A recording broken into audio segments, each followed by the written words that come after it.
Hi, I'm Kevin Williams and welcome to another midweek review, the first of many to come your way. The MX Nationals this year has certainly kicked off to be a fantastic season. We've seen some great racing in all the classes at the first two rounds. Round one was a dominating force with the Yamaha Under-19s, and Josh Kasher came out swinging. Certainly put his mark on the championship series. Kasher leads the Under-19s with 111 points, some 3 points ahead of Luke Stike on the Yamaha machine as well. And in third place, 16 points behind the lead, is Luke Arborn. The championship for these young fellas is all about building a career. And some of the learning experiences along the way will be things that help these guys become champions in years to come. Kasher at round number 2 certainly had another one of those learning experiences. Whilst out in qualifying, putting in some hot laps, he came into the mechanics area, talked to his mechanics. They said, let's get one more hot lap in, just go back to the start line and get another one in. Kasher did that, and it was recorded as a short lap. So unfortunately, as the rule says, in time qualifying, you must run the full circuit. Kasher made a cut to go back, not cheating, just had a memory lapse and went back to try and get a hot lap in, and that sent him to the back of the grid. Position number 40 it was for Kasher.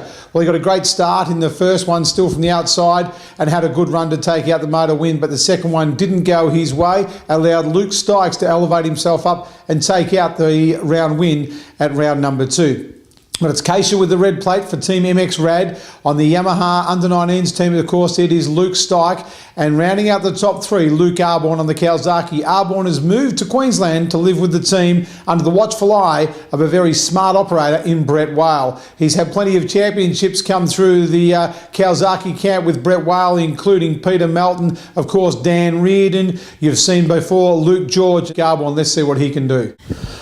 Taking a look at the injuries, well, there's a few ins, but also still some pretty big outs. And the disappointing news of the championship, of course, is Ford Dale, who after round 1 had a bit of a bad injury, but bounced back at round 2 to be on the podium, finishing third.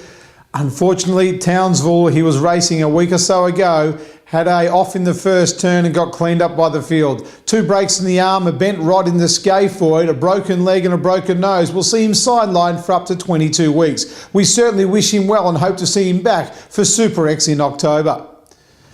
One of the other riders who sits on the sidelines still, of course, on the same team, the Woodstock Honda rider Dean Ferris. Ferris injured before round number 1. He's hoping to be back later in the season. It looks like round 5 we'll see the Honda number 4 machine of Ferris. Another rider that should be back for round 5 at Murray Bridge will be the Motorex KTM charge in Cade Mosick. Spoke to Cade today. He's had the pins out just over a week ago and the progress is fantastic. So Mosick due to get back on the bike in around about 14 days, and his aim is to be back on the grid when we get down to South Australia for the Murray Bridge round. So in the Pro Lights, it's certainly going to be some new charges back into the field there. We take a look at the Pro Light Championship. Luke George, he's got the red plate this weekend coming into Toowoomba with 104 points, only 1 point ahead of Ty Simmons, of course, who won the Yamaha Under-19s on the Motorex KTM in 2008. So the 2 defending champions, well, Ty Simmons not actually defending his championship, he's stepped up the class. Those guys are going to be going head to head. Matt Moss on 93 points. He really is a hard charger, Moss. He's worked so hard. Considering he dropped a moto at the first round, he really wants to push hard on that Suzuki machine. So Luke George it is with the red plate. 1 point behind him, of course, Ty Simmons. Then we go down to 93 points, and that, of course, is Matt Moss on the Suzuki machine. On the inside of what's happening with the racing, we've talked about the guys who have been out with injury and who's coming back. We welcome back to the MX Nationals Kiwi Daryl Hurley, who will be in for rounds 3 and 4. Daryl Hurley is going to be on fire for the MX Nationals, and certainly we look forward to seeing Hurley back on the Shift Model Suzuki in the Pro Open class. The Pro Open class currently being led by the defending champion, another number 1 plate, which will be red at round number 3. Jay Marmon on 152 points leads from Queensland's Andrew McFarlane on the MX Rad Yamaha. McFarlane will be working extremely hard to get up and win his hometown race up at Toowoomba. Then, of course, Todd Waters, another Queenslander on 138 points. He really has got to work hard. Had a great round 1, round 2 didn't work for him. The 4-moto format, we always knew that the guys who charged hard would get the points, and that's certainly what happened to Jay Marmon. It worked in his favour.